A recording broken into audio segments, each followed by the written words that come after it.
Terminada la ocupación de Cataluña en los primeros días de febrero de 1939, pocos dudan de que la guerra ha de acabar pronto y con la victoria de Franco. Este reitera una y otra vez su postura: rendición incondicional del enemigo. A mediados de mes comienza la reorganización y preparación de los diversos ejércitos con vistas a la consecución de su gran objetivo final: ocupar Madrid y controlar el resto del territorio. Es la llamada Ofensiva de la Victoria. Durante los meses de febrero y marzo tienen lugar en la zona republicana diversos conflictos internos: la rebelión del coronel Segismundo Casado,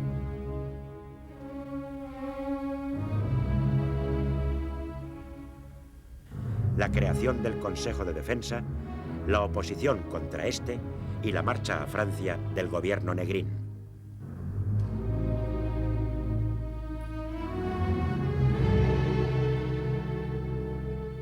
Aquellos días, casi todos los partes de guerra repiten las mismas palabras: sin novedad en el frente. Mientras tanto, el coronel Casado, promotor y dirigente principal del Consejo de Defensa, mantiene contactos con Burgos a través del Servicio de Información y Policía Militar franquista y de sus agentes en Madrid. Casado, perdida la esperanza de pactar una paz honrosa, se esfuerza en salvar por lo menos la vida de los mandos y dirigentes con garantías de expatriación para cuantos deseen abandonar España y ausencia de represalias políticas.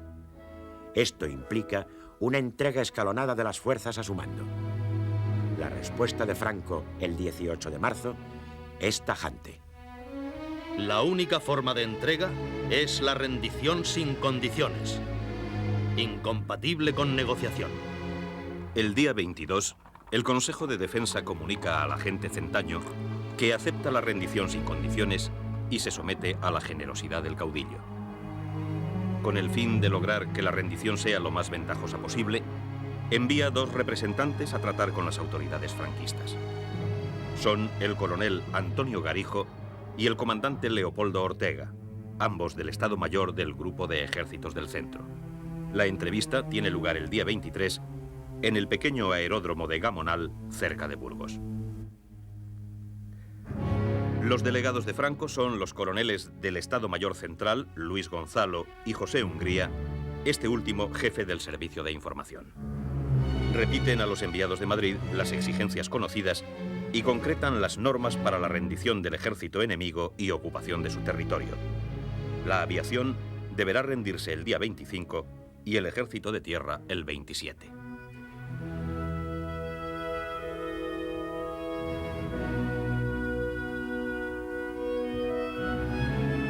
El Consejo, mientras tanto, realiza febriles gestiones para la evacuación.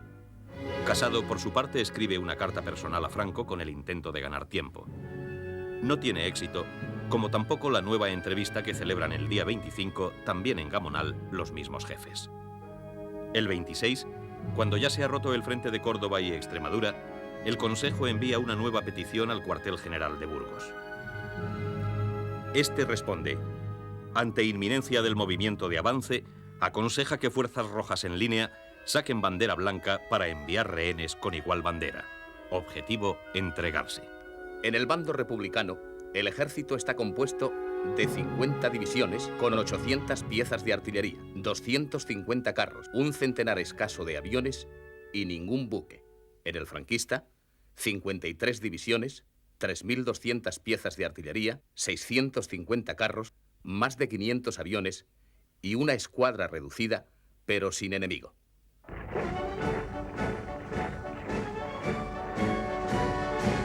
Una parte importante de esas tropas pertenece a la Legión Cóndor alemana, al Cuerpo de Voluntarios italianos y a los viriatos portugueses.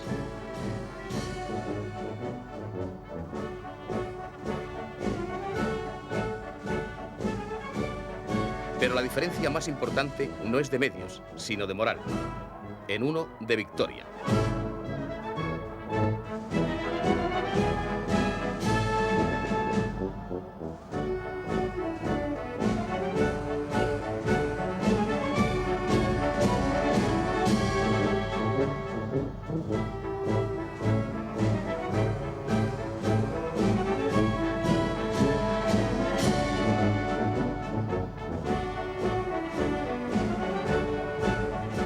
otro de derrota. Las instituciones del Estado republicano están prácticamente deshechas. Gobierno, cortes, partidos y sindicatos han perdido toda eficacia. Y lo que es más importante, la inmensa mayoría de la población de convicciones republicanas está cansada de la guerra.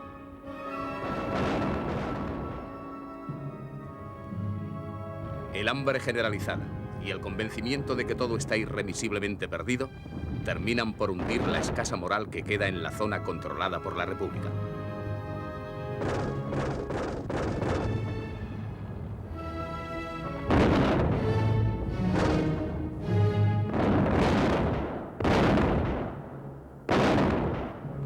Los ejércitos ya no van a luchar, ya no van a enfrentarse.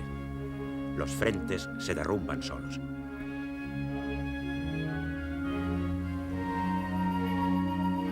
Mientras las tropas de Franco avanzan, las republicanas se disuelven de forma más o menos espontánea.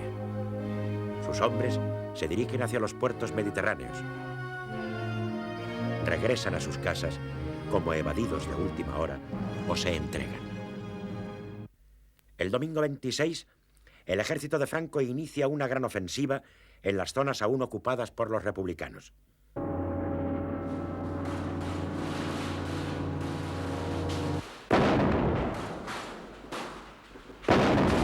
El cuartel general franquista da publicidad a una nota en la que exige la rendición sin condiciones a la vez que se promete justicia. En ella se dice: españoles de la zona roja, atención, habéis perdido la guerra y se impone la rendición. La España nacional mantiene cuantos ofrecimientos de perdón tiene hechos por medio de proclamas y radios y será generosa para cuantos, sin haber cometido crímenes, hayan sido arrastrados engañosamente a la lucha. Ni el mero servicio al Ejército Rojo, ni el haber militado simplemente como afiliado en campos políticos contrarios al movimiento nacional son motivos de responsabilidad criminal. De los delitos cometidos durante el dominio rojo entienden los tribunales de justicia. Ante la patria, toda rendición es honrosa y locura criminal al derramar sangre estéril en la defensa vana de la situación personal de unos pocos. Si queréis evitar males mayores y salvar a vuestros soldados inocentes de una catástrofe segura, levantad bandera blanca y entregaos, que aquí forjamos una España grande, libre y justa para todos los españoles.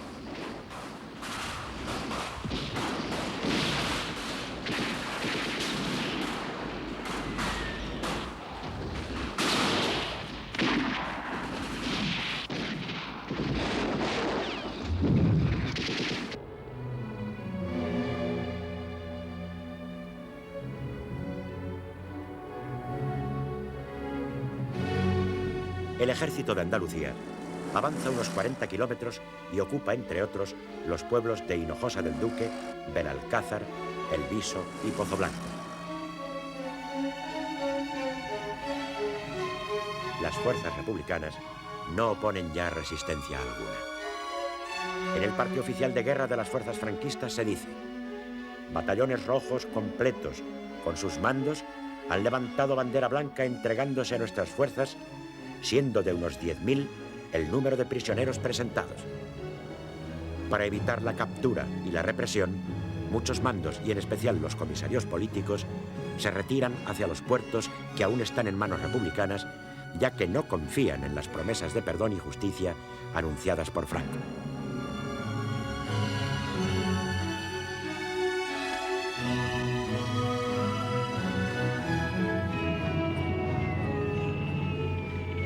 Ese mismo día, Alicante sufre un nuevo bombardeo.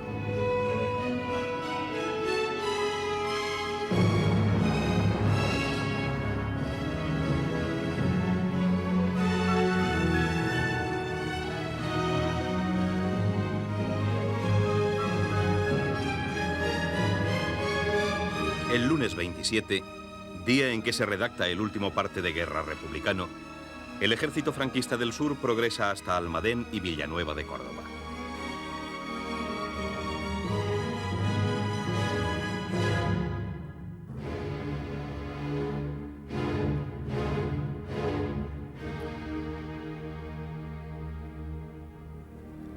El Consejo de Defensa, cuyos miembros se trasladan a Valencia, excepto Julián Besteiro, que permanece en Madrid, ordena al coronel Prada que se encargue de rendir al enemigo el ejército del centro. Las tropas que defienden la capital empiezan a abandonar sus posiciones. Por su parte, numerosos grupos de paisanos partidarios de Franco atraviesan las líneas para abrazar a los soldados victoriosos. Estos ocupan sin resistencia alguna el puente de los franceses y varios edificios de la ciudad universitaria que 2 años y medio antes habían sido escenario de durísimos combates. El gobierno republicano no existe. La Junta carece de autoridad y de aparatos de Estado. La cohesión del ejército de la República ha sido deshecha. El derrumbe de las líneas republicanas es un hecho. Batallones enteros enarbolan bandera blanca y numerosas columnas de prisioneros invaden los caminos y carreteras. Su aspecto traduce la tragedia de la derrota. Sin embargo, a veces se producen escenas de pánico y desesperación, especialmente en las ciudades costeras, donde se concentran millares de personas con la intención de librarse de la previsible represión. El martes 28 progresa el avance franquista desde todas las direcciones. Se ocupan Almadén y Andújar. Se entrega cerca de Granada el ejército republicano que defiende la zona. En las cercanías de Madrid se ocupan Aranjuez y El Escorial. Algo más retiradas, Buitrago y Brihuega.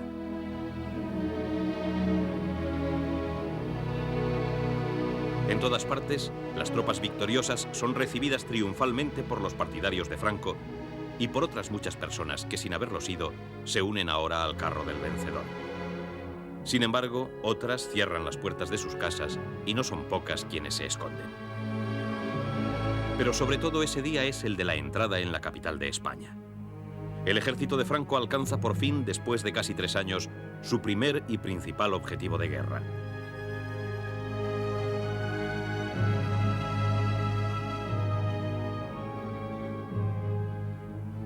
A las 13 horas, de acuerdo con las instrucciones recibidas el día anterior, el coronel Adolfo Prada Vaquero, acompañado por varios miembros del Ejército Popular, se presenta en el Hospital Clínico.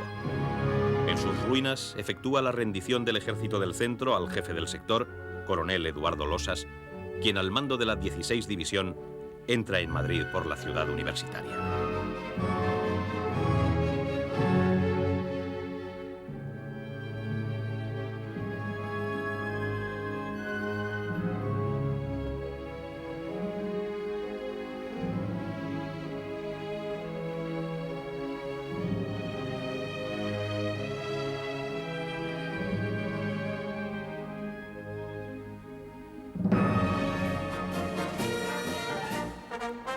Otras divisiones lo hacen por la carretera de La Coruña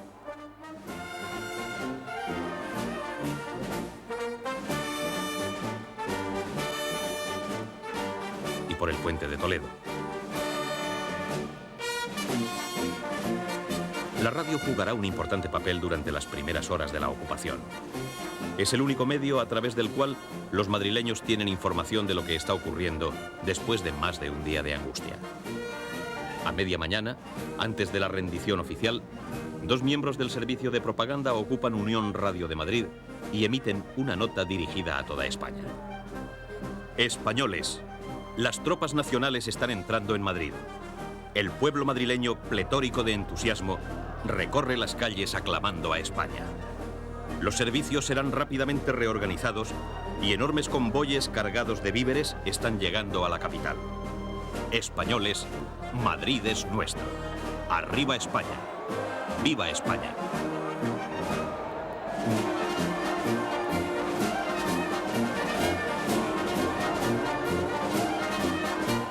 El servicio de propaganda franquista utiliza a periodistas para que a través de la radio se dirijan a la población civil.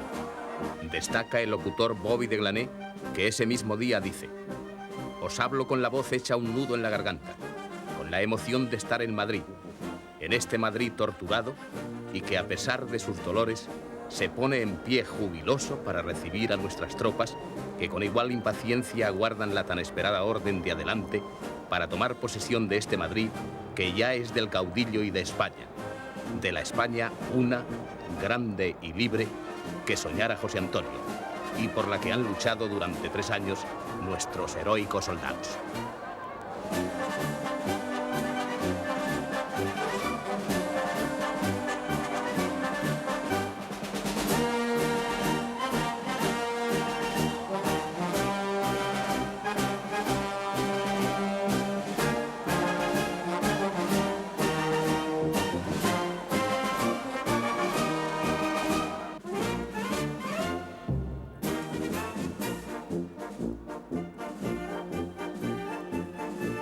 En Burgos, confirmada la ocupación de Madrid, desde los micrófonos de Radio Nacional, el ministro de la Gobernación, Serrano Súñer, anticipándose al último parte, comunica a todos los españoles: la guerra ha terminado.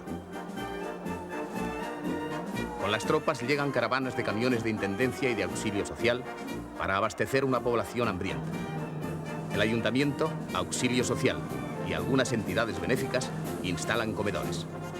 La prensa informa que el día 30 se han repartido 600.000 raciones de comida, 100.000 comidas completas calientes y 800.000 raciones de pan. De varias provincias limítrofes llegan convoyes con alimentos que son muy esperados por una población que ha sufrido un largo y penoso asedio.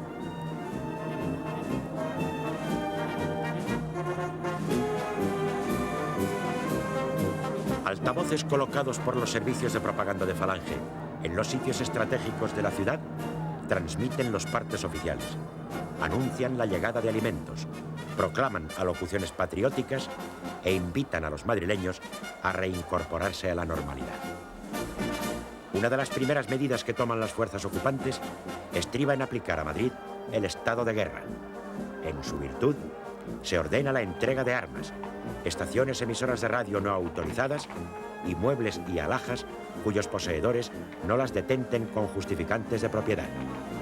Define los delitos que serán castigados con severidad especial: robo, pillaje, sabotaje, intentos de huelga y propagación de noticias falsas. Los tribunales militares comenzarán rápidamente a actuar.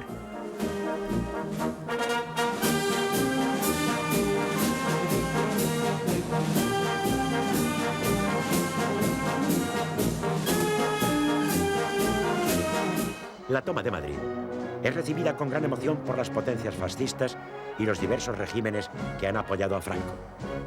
Mussolini, pocos días antes de la caída de la capital, con ocasión de celebrarse en Roma el 20º aniversario de la fundación de los fascios, había dicho: aquel Madrid donde las izquierdas esperaban cavar la tumba del fascismo será, al contrario, la tumba del comunismo. En la capital italiana, la entrada de las fuerzas franquistas en Madrid produce un desbordante entusiasmo popular. Mussolini lo celebra como si también fuera su victoria particular y ordena el 30 de abril que Roma quede engalanada con banderas desde el alba hasta la puesta del sol.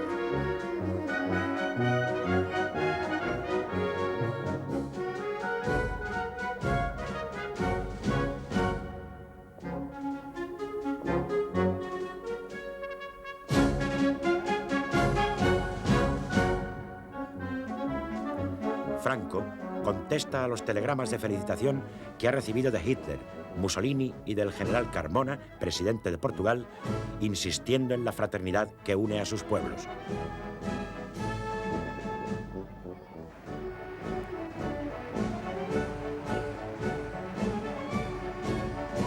Una de las primeras consecuencias de la entrada de las tropas franquistas es la salida alborozada de los centenares de personas que se habían refugiado en las embajadas y legaciones diplomáticas extranjeras, la mayor parte de las cuales estaban en ellas desde el comienzo de la guerra.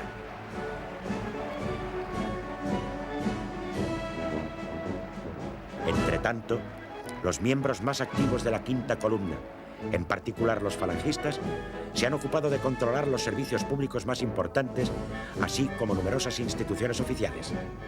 En el ayuntamiento, el anarquista Melchor Rodríguez, que tantas vidas salvó a fines de 1936, efectúa la entrega de poderes al nuevo alcalde de Madrid, Alberto Alcocer.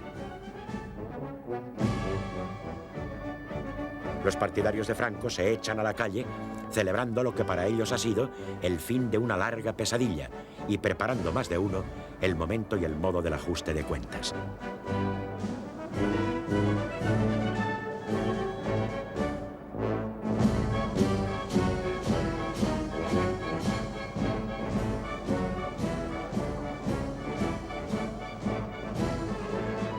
La nueva situación se refleja claramente en la prensa, tanto en Madrid como en las demás ciudades. Informaciones utiliza los talleres donde antes se publicaba El Socialista. El diario falangista Arriba lo hace en los de El Sol y Madrid en los del antiguo Heraldo. El ABC madrileño es recuperado por sus propietarios y 2 días después reaparece con su orientación tradicional. Hechos semejantes se producen en casi todas las poblaciones a medida que van siendo ocupadas por el ejército vencedor. En muchos casos, antes incluso de que se retire el vencido, los franquistas se hacen con el control de la situación. Oficiales que han permanecido presos u ocultos toman el mando militar y dirigentes civiles, con frecuencia falangistas, el político.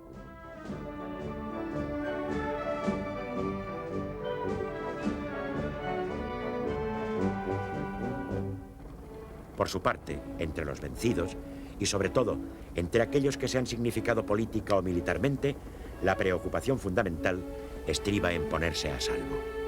Algunos de los mandos principales consiguen salir de España en avión con destino al norte de África. Es el caso del anarquista Cipriano Mera y de los comunistas Checa, Hernández y Togliatti. Mangada lo hará más tarde por barco. Mientras tanto, las carreteras se llenan de gentes que en los más variados medios de transporte emprenden una carrera desesperada por alcanzar un barco en cualquier puerto del Mediterráneo que les lleve a algún país extranjero.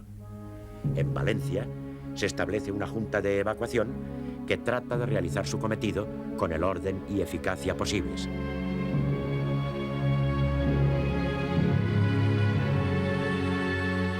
El miércoles día 29 prosigue el avance franquista sin enemigo enfrente.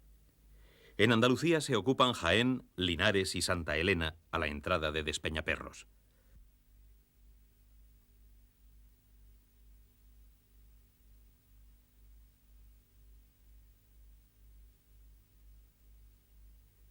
Queipo de Llano tiene especial interés en visitar personalmente la ciudad de Jaén, que ha ejercido de hecho como capital de la Andalucía republicana. A pesar de la lluvia, una enorme muchedumbre se congrega para recibirlo. La ciudad tiene una población 3 veces mayor que la normal, pues se han refugiado los huidos de los pueblos de su provincia y de la vecina Córdoba.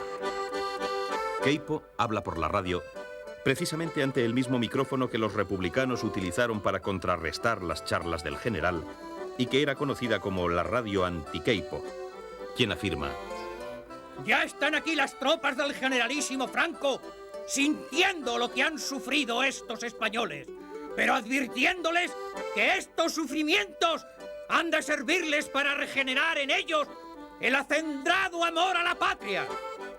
Otras poblaciones andaluzas se salvaron el 18 de julio porque había un puñado de valientes. Aquí fallaron, pero ahora os podéis resarcir de ello colaborando con energía y espíritu de sacrificio hasta llevar a España donde debe llegar, porque es necesario que el espíritu español, inmortal, se difunda por todo el mundo. Las tropas de Franco continúan su avance por La Mancha, donde ocupan Puerto Llano, Ciudad Real y Albacete. En el centro, Guadalajara y Cuenca. En la costa, Sagunto y Almería, controlada por la Quinta Columna. En Cartagena, cuando la ciudad permanece aún bajo el control republicano, un oficial del crucero Canarias desembarca y toma posesión del arsenal y demás instalaciones militares.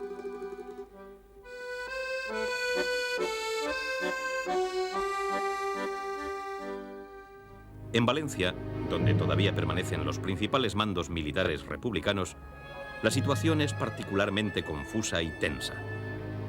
Numerosos franquistas se han echado a la calle, algunos armados. Las tropas republicanas, autodesmovilizadas, circulan también por las mismas calles. Unión Radio es ocupada por quintacolumnistas y empieza a emitir al servicio de España y del caudillo. Por su parte, Casado y otros miembros del Consejo que se habían trasladado a Valencia poco antes de la toma de Madrid, se reúnen con representantes de Franco para hacer una transmisión de poderes en orden y sin represalias.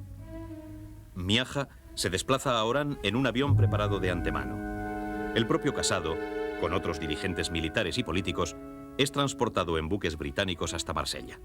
Al propio tiempo, salen de los puertos todo tipo de barcos cargados con miles de personas, la mayoría también rumbo al norte de África.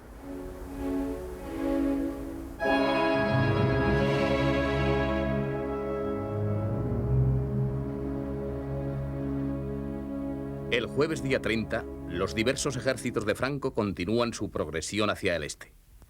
Los italianos de la división Littorio, mandada por Cervantes Vitosi, toman Alicante.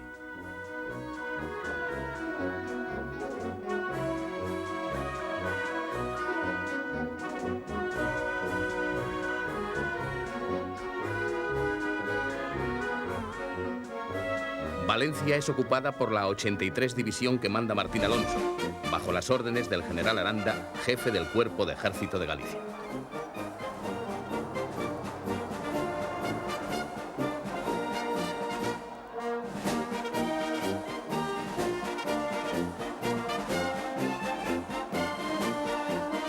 La alegría de los vencedores y sus partidarios oculta el temor de los vencidos que desaparecen de escena.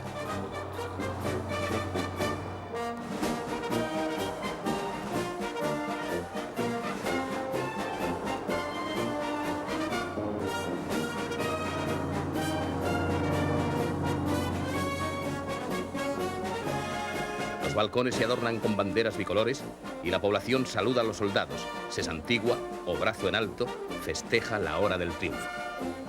La quinta columna y los que hasta ayer se ocultaron se lanzan ahora a la calle y se unen a las fuerzas ocupantes.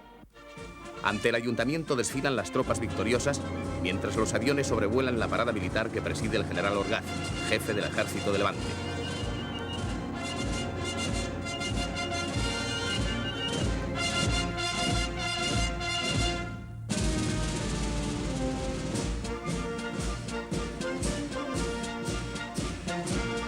Valencia, que fuera capital de la República, es ya de Franco.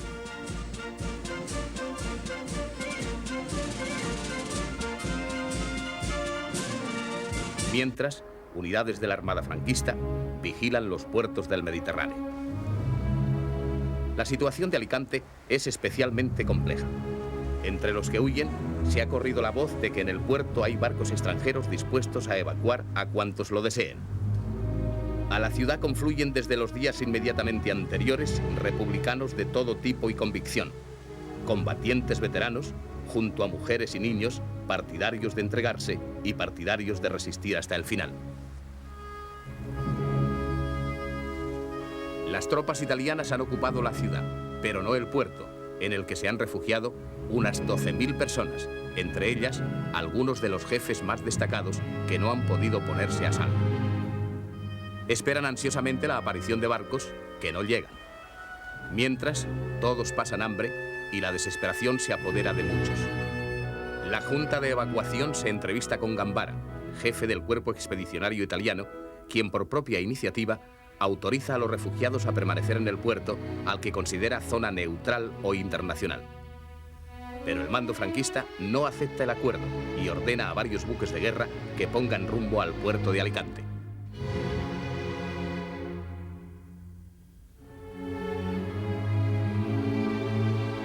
El viernes 31 el ejército franquista ocupa Murcia y completa la ocupación de Almería y Cartagena. Mientras, el mando franquista da unas normas para la total ocupación del territorio nacional. Entre los refugiados del puerto de Alicante, la tensión llega al límite. Saben que está todo perdido y acaban por entregarse la mayoría de ellos. El crucero Canarias permanece a la expectativa fuera de la bocana del puerto. 3 minadores entran en el mismo y desembarcan las tropas que transportan. Se teme una masacre. Finaliza el mes de marzo con el reconocimiento de iure del gobierno de Franco por parte de Dinamarca y Holanda. A lo largo de la mañana del 1 de abril, perdida ya toda esperanza, los refugiados del puerto de Alicante lentamente se entregan.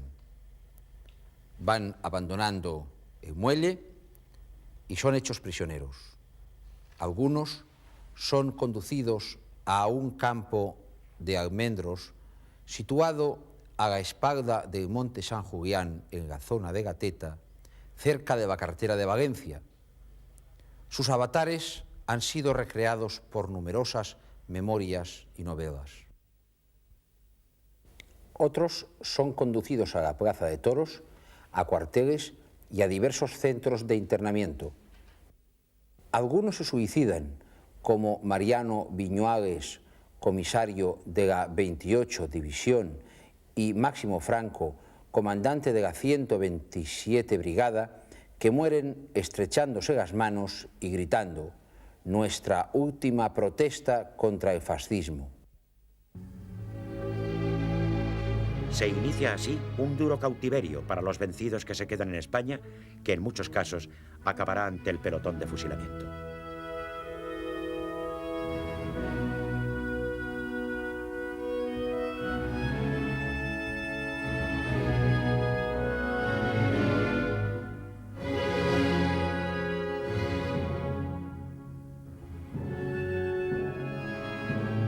Otros han podido irse al extranjero, uniéndose a los miles de refugiados que después de la caída de Cataluña pasaron a Francia.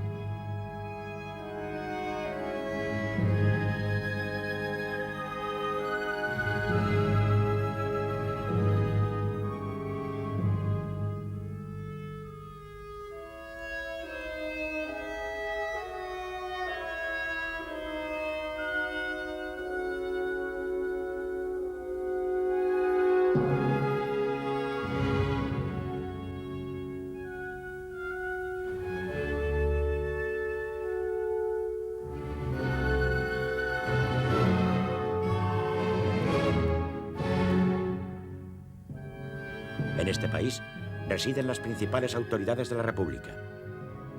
La dimisión de Manuel Azaña como jefe de Estado ha abierto una profunda crisis institucional. Martínez Barrio, presidente de las Cortes, que debía sucederle según el mandato constitucional, no quiere en estas circunstancias ejercer las funciones presidenciales, y más teniendo en cuenta que Julián Besteiro había declarado en nombre del Consejo Nacional de Defensa que el poder legítimo de la República ya no era otro que el militar. Entre los dirigentes exiliados pronto surgen profundas diferencias que se polarizan en torno a las figuras de Negrín y de Indalecio Prieto, que reside en México. Negrín, en la reunión de la Diputación Permanente, celebrada en París los días 31 de marzo y 1 de abril, defendió la tesis de que nadie podía deponer al presidente del Consejo de Ministros hasta tanto que, renacida la República, se diese ésta a sí misma sus órganos de Estado. El otro sector interpretaba que la Diputación Permanente, como auténtica depositaria de la soberanía nacional, tenía potestad para hacerlo. Aparte de estos problemas, que no eran más que la prolongación de los que habían aflorado durante la guerra entre los dirigentes republicanos, el fundamental era ayudar a los centenares de miles de refugiados.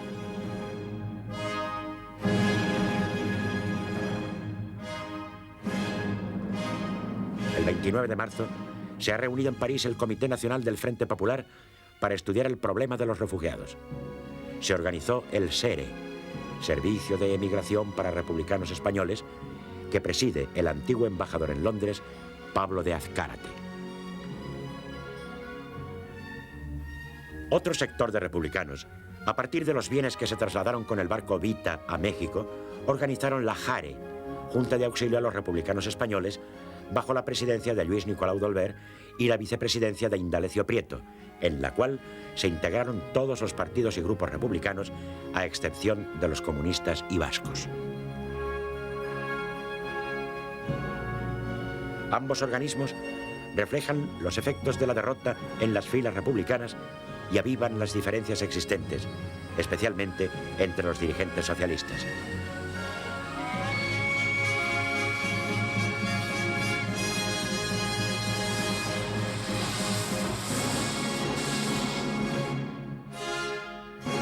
Mientras, miles de refugiados que esperan para trasladarse a México no podrán hacerlo a causa de la invasión alemana en Francia.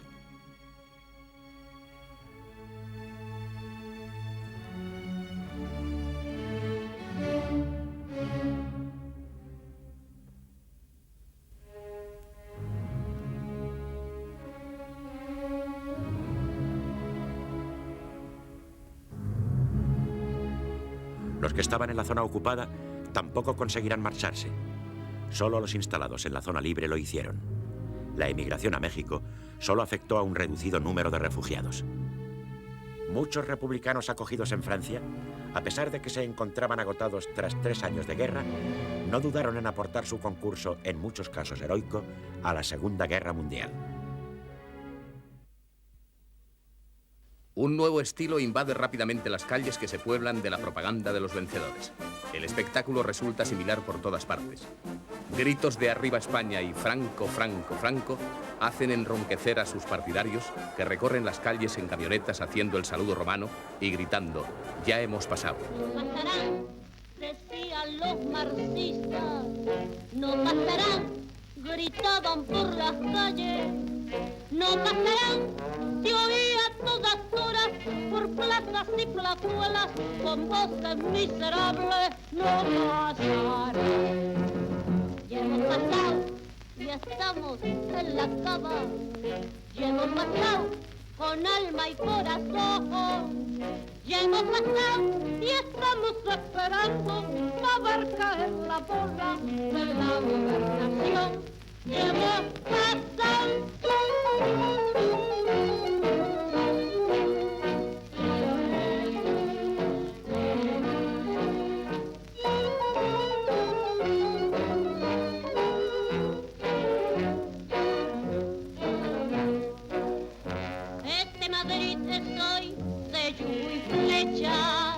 Es sonriente, alegre y juvenil.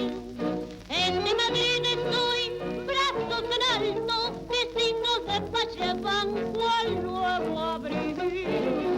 Este Madrid estoy, de la falange, siempre garboso, lleno de su fe. A este Madrid que cree en la paloma, hoy que ya es libre, así le cantaré. Ya hemos pasado, decimos los paciosos, ya hemos pasado, gritamos los rebeldes, ya hemos pasado y estamos en el Prado mirando frente a frente a las señas y bebés. Ya hemos pasado. No pasarán la burla, fue y el reto, no pasarán pasquín de las paredes, no pasarán, gritaban por el micro, chillaban en la prensa y en todos los papeles, no pasarán.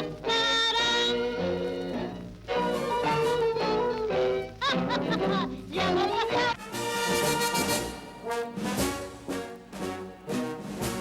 Cuadrillas de jóvenes ataviados con la camisa azul y la boina roja se encargan de arrancar de las paredes todo vestigio de la España derrotada. Carteles, anuncios, nombres de calles.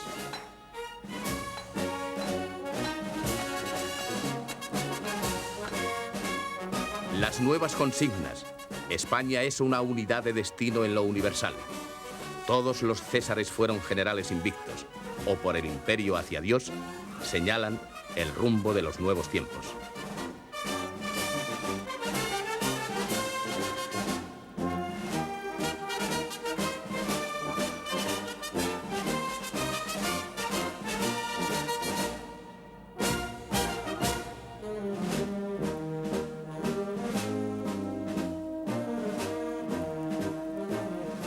Las tiendas se pueblan de anuncios publicitarios que saludan a Franco y dan vivas a su jefatura y a España.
La nueva prensa madrileña informa que los campos de concentración están repletos de soldados republicanos.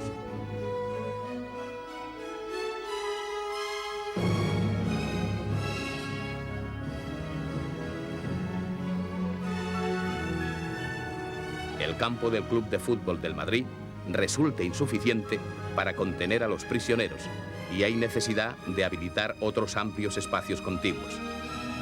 Igual sucede en otros lugares destinados a contener soldados tachados de rojos y marxistas.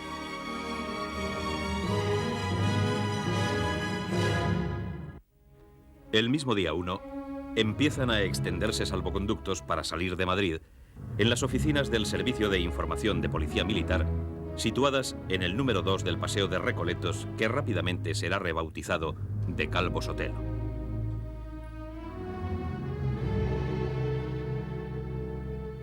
Igualmente se dan instrucciones para que las cartas se depositen abiertas en los buzones con el fin de facilitar la censura postal.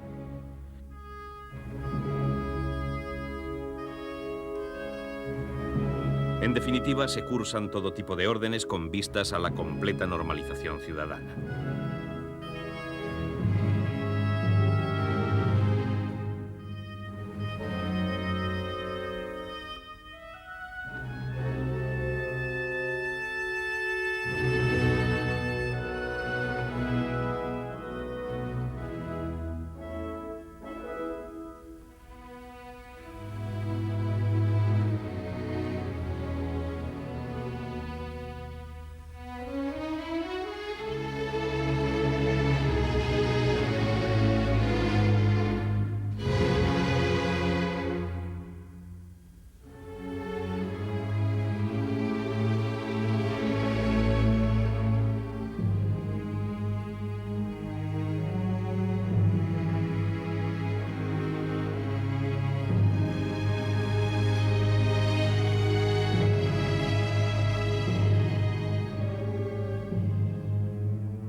Se reemprende la actividad comercial en general, se reanuda el servicio ferroviario y a partir de ese día comienza a venderse libremente el pan y la leche.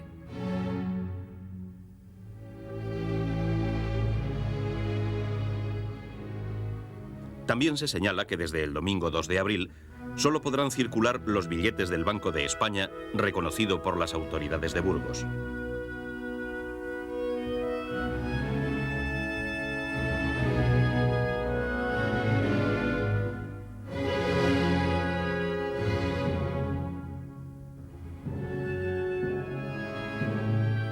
Así va transcurriendo la jornada del 1 de abril de 1939. El tercer año triunfal pasa a ser denominado Año de la Victoria. Hacinados en sus centros de internamiento, muchos sueñan con una amnistía que nunca llegará.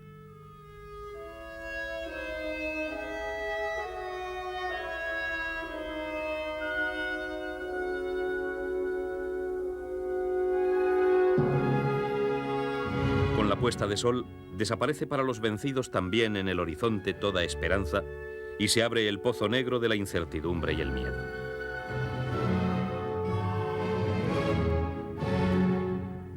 Por el contrario, para los vencedores, en España empieza a amanecer.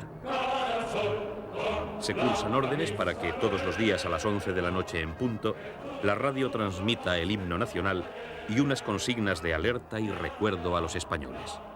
En tan histórica fecha, y por primera vez a lo largo de la contienda, el general Franco se encuentra en cama tras 989 días de lucha a consecuencia de una faringitis y redacta personalmente el último parte de guerra tras ser informado que los soldados que quedaban en el puerto de Alicante se encuentran ya bajo la custodia de sus tropas. En la noche del día 1, el locutor habitual lee el histórico parte, el único escrito y firmado por Franco. La voz rotunda y firme del actor Fernando Fernández de Córdoba resuena por toda España. Parte oficial de guerra del cuartel general del Generalísimo correspondiente al día de hoy, 1 de abril de 1939, tercer año triunfal. En el día de hoy, cautivo y desarmado el Ejército Rojo, han alcanzado las tropas nacionales sus últimos objetivos militares. La guerra ha terminado. Burgos, 1 de abril de 1939, año de la victoria. El generalísimo Franco.